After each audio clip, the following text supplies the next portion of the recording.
Жамгыр дуасы.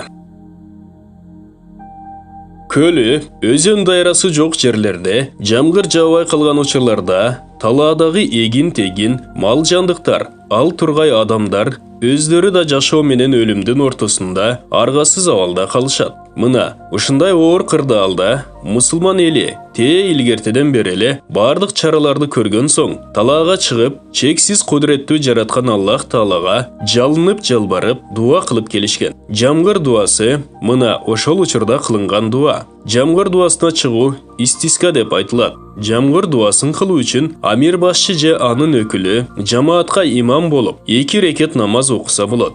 Имам Азамдын пикиринде Аллахтан жамгыр суралганда жамаат менен намаз окулбайт, болгону дуа кылынат. Бирок ар ким өз-өзүнчө намаз окуса болот. Намаздан кийин айт намаздардагыдай кутба окулат. Бирок имам минбарда эмес, ошол турган жеринде кылычка же таякка таянып алып кутба окуйт. Жамгыр дуасына уда 3 күн чыгуу мустахап болуп эсептелет.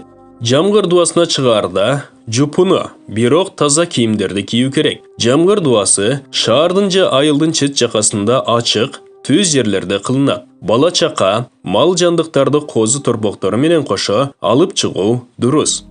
Эң көп хадис айтып калтырган Кутман сахаба Азирети Абу Хурайра Аллах элчисинин саллаллаху алейхи вассалам мындай деген айткан: эгер эмчектеги балдар, бели бекчейген кара адамдар жана жайылган мал жандыктар болбогондо, силерге жамгыр эмес, балее жаамак.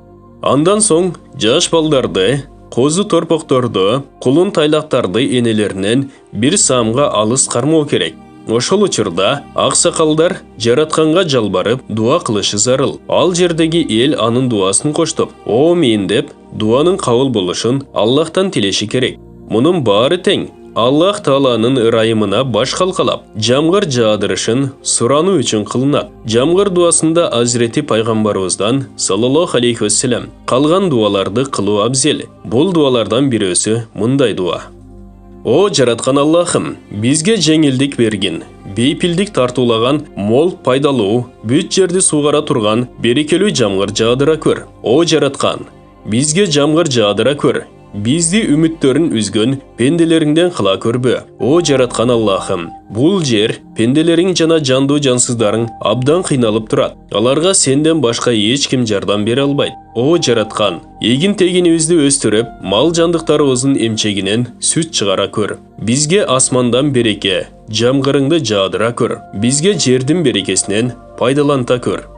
О жараткан, сен берешенсиң, айкөлсүң. Биз жалгыз өзүңдөн кечирим тилейбиз. Эч күмөн жок, сен кечиримдүүсүң. Бизге асмандан берекелүү жамгыр жаадыра көр. Азирети Мухаммад пайгамбарыбыз саллаллаху алейхи вассалам жамгыр дуасына чыккан кезде бул дуаны да окуган. О жараткан Аллахым, пенделериңдин жана жан жаныбарларыңдын суусунун кандыра көр. Ырайымыңды жая көр. Мына бул какыраган жерди жанданта көр. Жамгыр жааган кезде окула турган дуа. О жараткан, бул жамгыр бизге берекелүү жана пайдалуу болсун. О жараткан Аллахым, бул жамгырды бизге азаптын эмес ырайымдуулуктун жамгыры кыла көр. Азирети Айша радиаллаху анха айтып калтырган куттуу хадисте маалымдалгандай, Азирети пайгамбарыбыз саллаллаху алейхи вассалам жамгыр жааган кезде бул кыска дуаны 3 жолу окуй турган. О жараткан Аллахым, бул жамгырды биз үчүн берекелүү жана пайдалуу кыла көр. Бул баян эң сүйүктүү пайгамбардан эң пайдалуу дуалар аталыштагы китептен алынды. Урматтуу мусулман бир туугандар, биздин Ихро медиа каналыбызга катталыңыздар.